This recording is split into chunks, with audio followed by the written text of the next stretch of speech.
All right, Arkansas, grab your coffee, get jacked up. It's time for another episode of the Block Talk.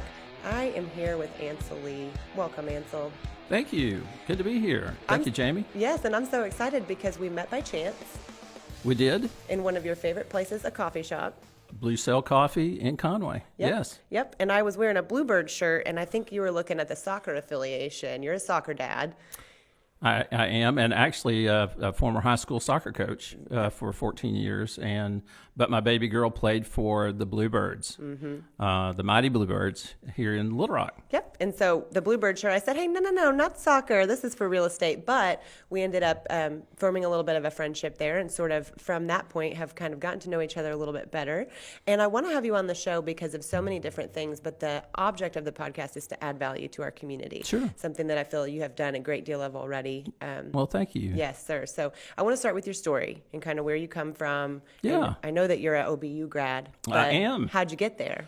How did I get there? I actually grew up in Conway, and actually went to UCA to start out with. I went through all of the primary schools, whatnot, and just had a great Conway back in the 60s and 70s was just an awesome place. You'd think of Conway now, but you think of Conway then, it was 15,000 to 20,000 folks. It was small. It was almost rural, That's weird to think about for me, just thinking Conway being a rural place.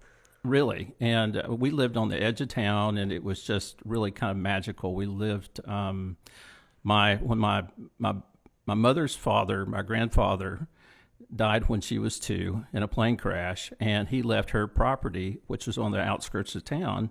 And so that's where we lived. We lived on the outskirts of town with a creek running through it and a big patch of woods behind it. And it was just the best growing up, to be outside all the time and, playing in the creek and, just exploring. It was really magical. It's kind of, I wish my kids could have done that. We grew up we were in the subdivision, in Conway, but it was just a great time. Yeah. So you decided to stay close to home too after graduation. You came back, right? And it's kind of funny how all that works. I went to OBU and after being in Arkadelphia for 4+ years, I felt like Conway was really where I wanted to be.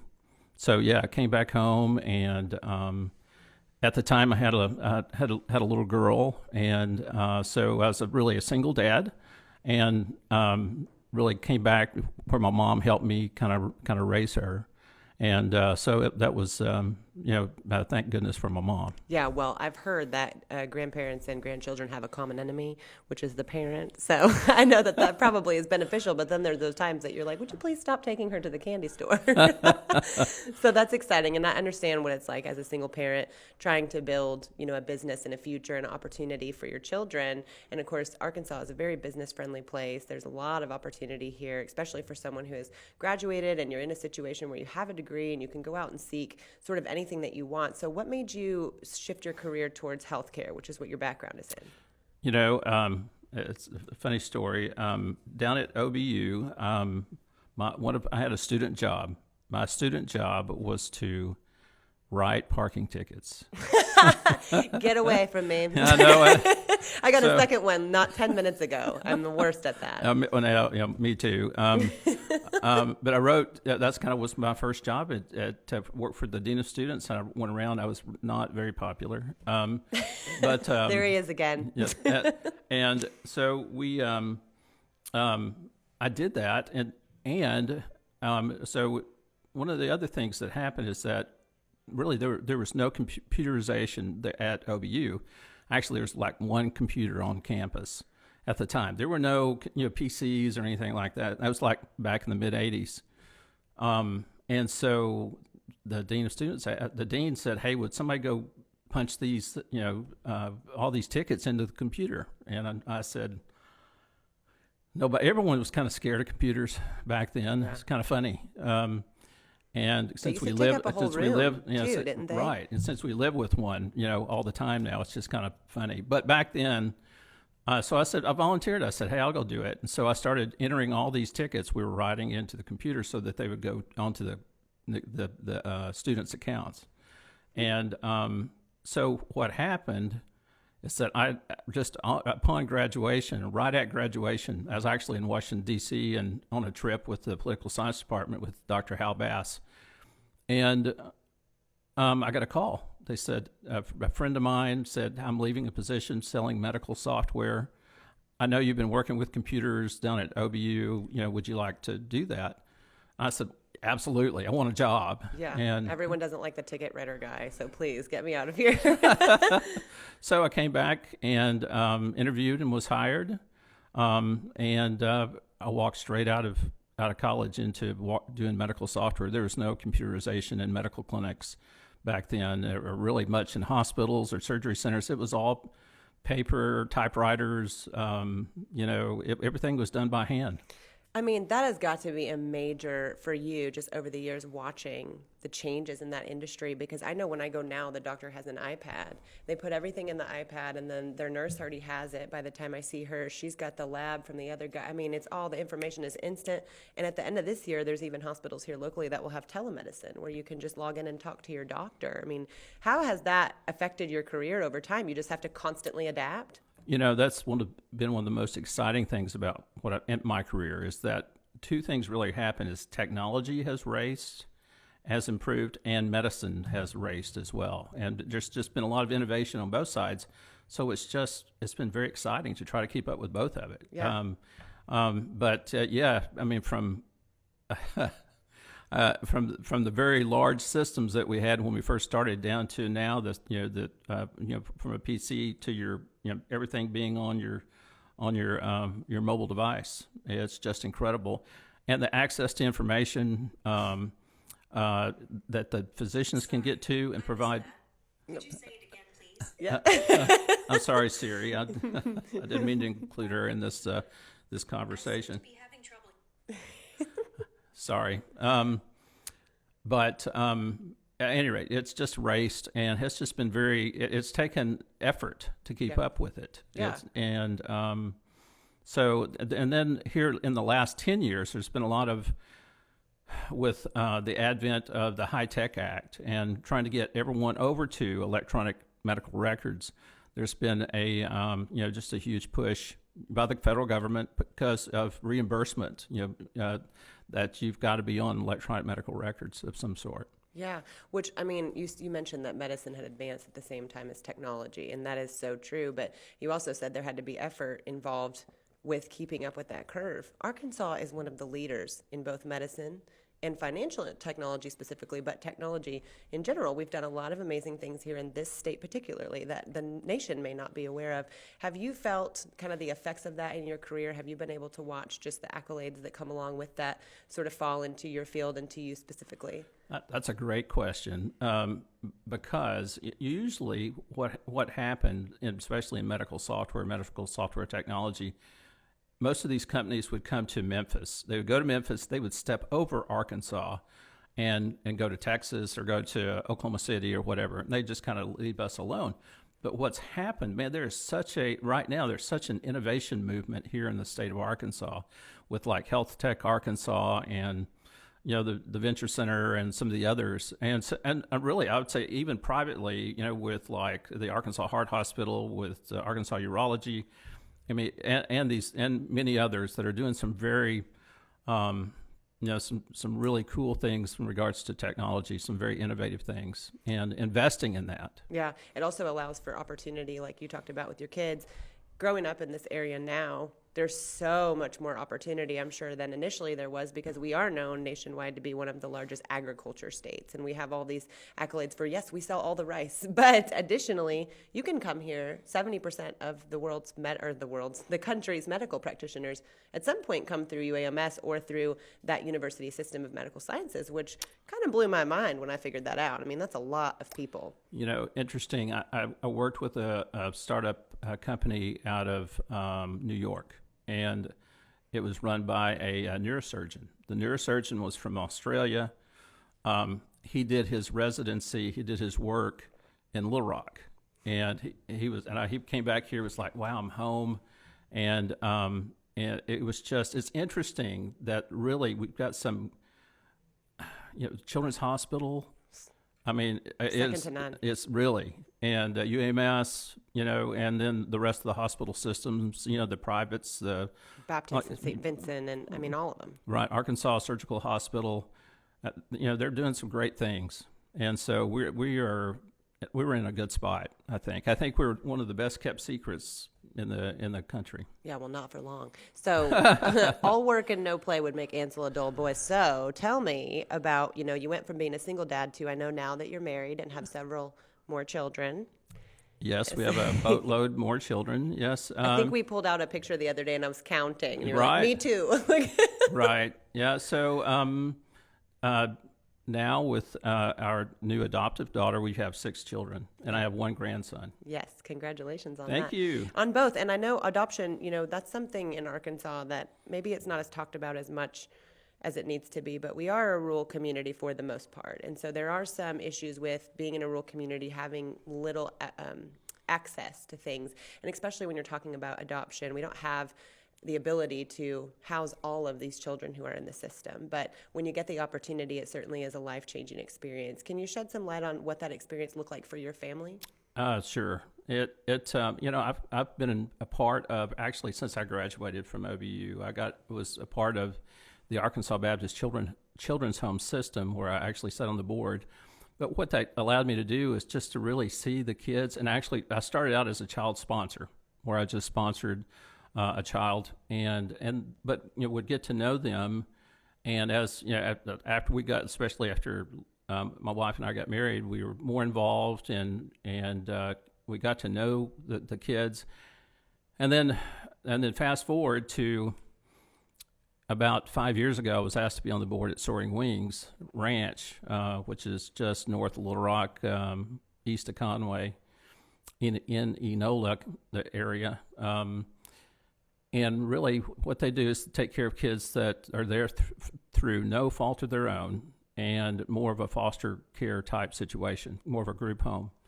And we got involved. I was on the board, but we thought we'd do a little bit more. We thought, since we kind of sponsored kids in the past, we thought we might do this program called Extended Family, and what that means is that for 1 weekend out of a month, we'd have a child come stay with us, and say 1 weekend out of the month, and for a week during the summer and a week at Christmas, they would come hang out with us and just be part of our family, and we just gave them a place to, like I've said, eat pizza, watch TV, watch movies, play with our dogs. We got lots of dogs.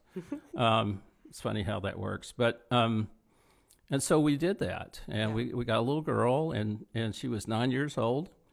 And we just got to know her, and she just was she would just drug her to soccer games and just everywhere our family went. I mean, we just drug her with us, just in the fold. Yeah, truly. And here about 2 years ago, she tried to get adopted again, and she'd been in the foster care system since she was 2, and that didn't work out. She was stuck and didn't have any place to go. We're like, what do we do, And so we, after much prayer and we talked about it as a family, that we would come and take her on as a provisional foster home, and just really kind of for a period of time. Yeah. And now that was about 2 years ago, and within a year, we became a full foster home. We got approved as a full, whatever you call it, approved, whatever you. But we became a foster home, and about a year ago, she said that she told her counselor she wanted us to adopt her, and so we were like, wow. So we thought about that and talked to her. We talked to her. I actually. Actually made her write a paper. She's like, wait a minute, yeah. I'm not sure. I said, write me a paper. Can you put that, reduce it to writing? Would you write that out? And it was just the most awesome thing. And so we inquired, and now, as of September the 20th, we've adopted her. Yeah. So she's a beautiful girl. Yeah, she's 14. Yeah. So that's, It's pretty exciting, and our deal is that she loves to drive the car, and so we drive almost every day. She's a really good driver, and but we get to spend some cool time together. Riding in that car, talking, and me trying not to holler too much. No, she does a great job. I'm just real proud of her. Well, and what's great about it is Soaring Wings, the program itself. If you haven't heard of it or if you haven't seen anything about it, get on Facebook, look them up. Yeah. They recently had a large banquet I saw, and it's just a celebration of the things they're doing in our state. And it's a major, like what you've done as a family is bringing someone into the fold like that doesn't already have an opportunity to thrive and to have a family support them. Any endeavor that she takes from this point forward is going to feel supported, and there's going to be someone behind it. And changing one life can certainly change the lives of many others, as you've seen in the past. I mean, a lot of things I notice people come from hardship are typically so much more driven to follow their dreams and to complete a goal because they just can't believe they've been given this opportunity. Does that feel like the way that she has kind of taken life on since then? The coolest thing has been the effect it's had on my kids. Yeah. It has really had an impact that you could only talk about this kind of stuff, but unless you live it, you get to fully appreciate and compassion. Yeah, and have it affect you. Yeah. And those around us. We're in a small group at church. I actually lead a small group. And they've been a part of it as well, and that's been just really cool to be able to share. And I'd say beside the small group, I've had, my Leslie's parents are still alive, and so she's got grandparents, and so they're just close and loving, and so they've been impacted as well. That's so awesome. Yeah. So you are the man of many things. You kind of move from project to project, and that's more, of course, in your personal life and in your past. I know you've even written a book that people can buy on Amazon or go down to Blue Cell, has several copies there down at the tech park. Don't show them this. But their Blue Cell at the tech park has copies of Common Grounds. Can you tell me what inspired you to write a book about coffee shop working? It's really funny because I had written a book. Meet some great people in coffee shops. You do, don't you? Yeah. The networking aspect there is just incredible. But I had written a book the year before. I wrote Common Grounds, and it was just more geared around healthcare. It was around cybersecurity for healthcare. It was very pretty much just a small ebook that I put out, and it was actually endorsed and pushed out by the Arkansas Medical Society. Right. So I didn't charge for it; it was a free deal. And so the next year, I thought I would write something on. At the time, I was going to write it on healthcare marketing. And then I started writing, and I thought, gosh, what do I want to do that for? I already do this every day at work. So I thought, well, let's write about something that I love. I think there's kind of a niche here, So I felt like since I had been an entrepreneur and really have used coffee shops to really start my business and to work out of, I thought it was just something I really wanted to talk about. And so I wrote Common Grounds and and it's been a lot of fun. And it's at several times during the course of time on Amazon, we've been number one. That's amazing. Which is it took a lot of, that takes a lot of effort, but to write and self-publish is a whole game within itself. And right. And I learned a lot. Yeah, and it's a great book. I had a chance to pick it up between our last meeting and this one. You did? Yeah, and what's funny is I think it's just great the way that works, because I went to the coffee shop to have a meeting about real estate, and I walked in and I thought, oh, I'm interviewing him next week. I ought to pick this up. And so it was an opportunity for me to get to know you even on a different level. And what I found is that that's what our whole society, at least in my group, that's what we do. We go to Nexus, we go to Blue Cell, we go to Zateo, we go to all these local places, and we sit down and we have a connection with somebody else, and we learn who they are and what they're about, and then we spur business from there. And sometimes it's not even business, it's that relationship, and that's kind of how we met. We were in the same place doing two completely different things, had no business with one another, and here we are. Wow. It is... I love it because I really do believe it's neutral ground. I believe it's common grounds. I mean, not, to be punny, but I really think that it just is very allows you to be yourself. You're not, anything else, and people can relax. And it's just a very natural place to meet folks, to do business. I'm just amazed how much, the largest deals I've ever signed have been in a coffee shop. Yeah. You know what? Me too. And I didn't really think about that till just now. But some of the best contacts I've ever made have been sitting across a cup of coffee. So I'm already a self-published author. I've already made impacts in lives all around the state, especially, namely one that's in my family. I've already built a family and have a family history in Conway. So I've already had a successful career in medical. So what are you doing now? Well, tomorrow I'm riding a mountain bike in the up around Heber Springs in my first gravel bike race. Boy, you don't stay bored, do you? Well, I've been riding a bike here probably since the first of the year. But health and fitness is a big deal. It just so happens that the guys in my home group are big cyclists, and some of the funny thing, probably some of the biggest cyclists in the state of Arkansas. So they've got me on a bike, riding, and so tomorrow I ride my first race on a gravel race called the Diamond Bluff Bonanza, which is just south of Heber Springs, north of Quitman. I'm not going to lie, that sounds very challenging. It's one thing to ride a bike on asphalt, but gravel's a whole nother thing. It, just tell me you practice. I know I'm going to practice this afternoon. So, but I've been riding for for the last, almost 10, 11 months. So, well, we wish you luck in that. Well, thanks. But what about professionally? What's going on with your Windrock? Yeah. I took the first of the year we took an idea through the Delta I Fund through Windrock, and it was a great experience. And it's just, and I still, matter of fact, I meet Monday with my Innovate team at Windrock. So I stay connected with them and get insight from those guys. But we've really developed an idea in regards to healthcare technology, which we think is unique. We've developed some processes for selection of software.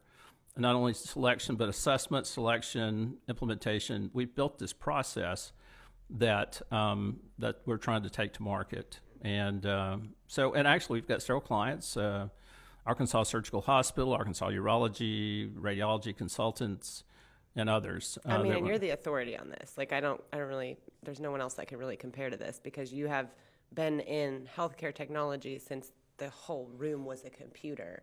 So it has to be, very, very rewarding for you now to be able to look at this process and implement it into your medical community. Oh, it is. And, it about 3 or 4 years ago, I had both CEOs of Arkansas Surgical Hospital and Arkansas Urology take me to lunch. And I really credit them. They took me to lunch and said, all right, Ancil, we don't want you to sell us anything, okay? We want you to get on the other side of the desk and help us select something. And so from sitting on that side of the desk, because all the tips and tricks and what everybody's trying to do and what their slant is, and when it's a good time to buy, so you can get a discount. Right. Be ahead of the curve too, because technology is something that changes so quickly that you could buy in today and then tomorrow a better product is here. Absolutely. Netflix used to be like Redbox, right? You would go and pick up the movie from the box, and I know there's still Red boxes out there, but then all of a sudden you can just get the movies mailed to you. I don't know about you, but I am lazy when I want to watch a movie. I'm not driving to the McDonald's to check it out if I can just order it. I'm telling you, the Advent, I've just installed about 3 or 4 Rokus here lately, and either my my mom and my stepdad went to a assisted living, and my stepdad had to have he had to watch the Texas Rangers, and he had to have the Longhorn Network, and then they had to have all their shows, and so before I knew it, I'm installing Rokus all over this assisted living place. It's kind of funny, but it's just everything's streaming. You can just get everything you want, right, streaming. So I mean, it's incredible. but that happens in, healthcare too. I mean, you take that same thing and you look over into healthcare, and just see, look into the future. And there's a lot of healthcare historically lags behind everything else, and probably for a good reason, to let things kind of play out, or get the bugs worked out, or get processes worked out. So there's some great innovation, and I've had several companies, again, since we did this Delta iFund launch here in September. I've had just a ton. They hit my LinkedIn page, and contact me. It's and I am just impressed with how LinkedIn works. Oh, yeah. I mean, it's like the Facebook for professionals. And Really? I love LinkedIn because it's one of those things where I'll do an interview with someone like you or just anybody, and I'll get this message saying, hey, what about this person? They add so much value to the community. And it's just amazing. And you don't get that on any other platform. So I really enjoy that as well.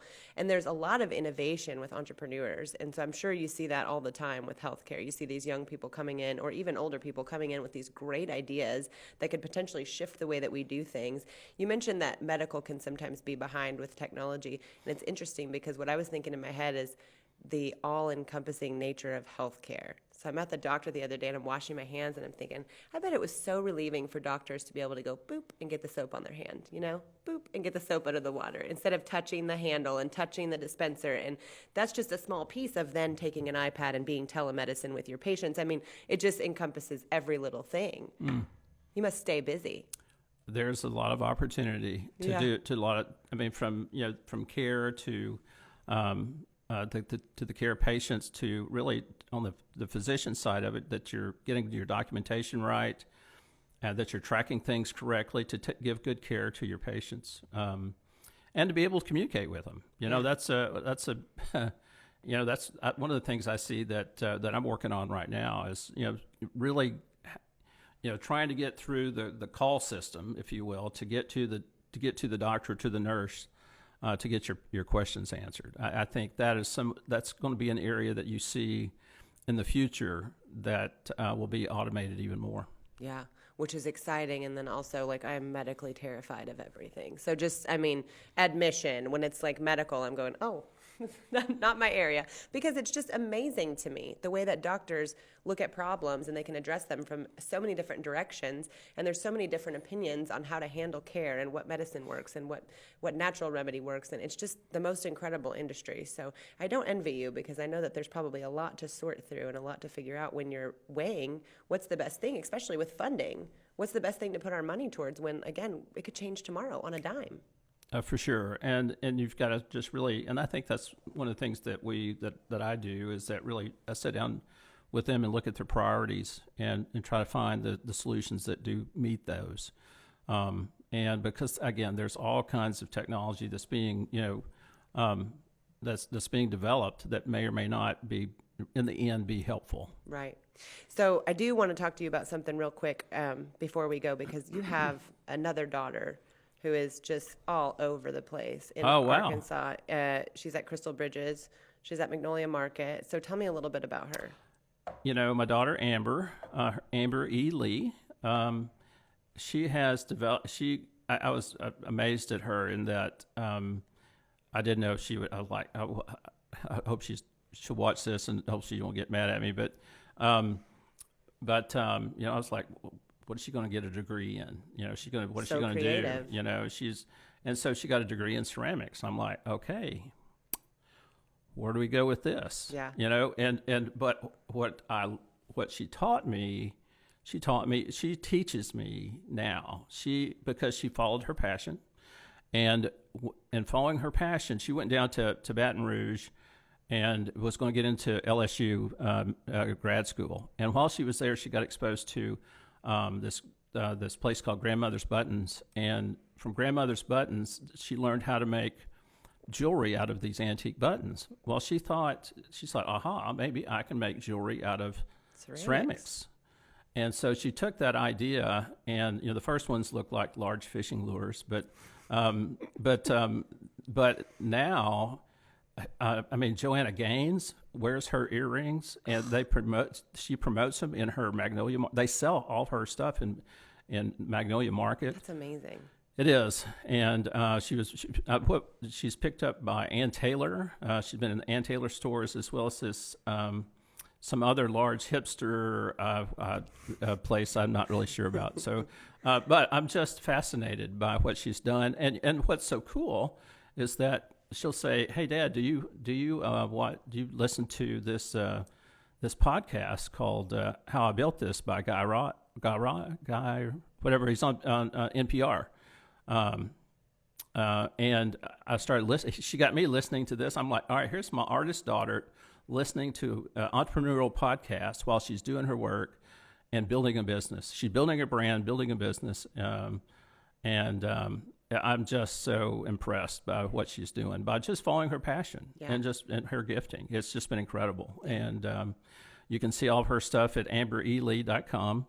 But she's all over Instagram and Facebook and so yeah, she's doing a good job. Yeah, well, I'm thankful to her for teaching you some of those things, because you are certainly ahead of the time. For most people in your demographic are not on LinkedIn, Instagram, Facebook like you are, and you're very easy to find on those platforms. So those of you listening into this podcast, check him out online. Go to Ancil Lea and look at his Facebook, his Instagram, the website, order Common Grounds and take a read, and just take some time to get to know you better. I know for us, you've added a ton of value to the community of Little Rock, Conway, of Arkansas in general, and I appreciate your work, but more than that, your friendship. And I think, too, that you set that example for your daughter. You're an entrepreneur. You set her up for success, and it's just incredible to watch. Well, listen, thank you, Jamie, very much. And I want to say how grateful I am to you, and how impressed with I'm so impressed with what you're doing.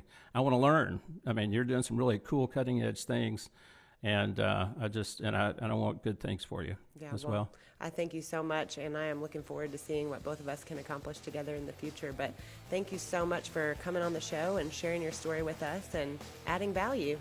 Oh, you bet. Well, again, thank you for having me on. Yes, sir. All right, Little Rock, BLOCKtalk is out.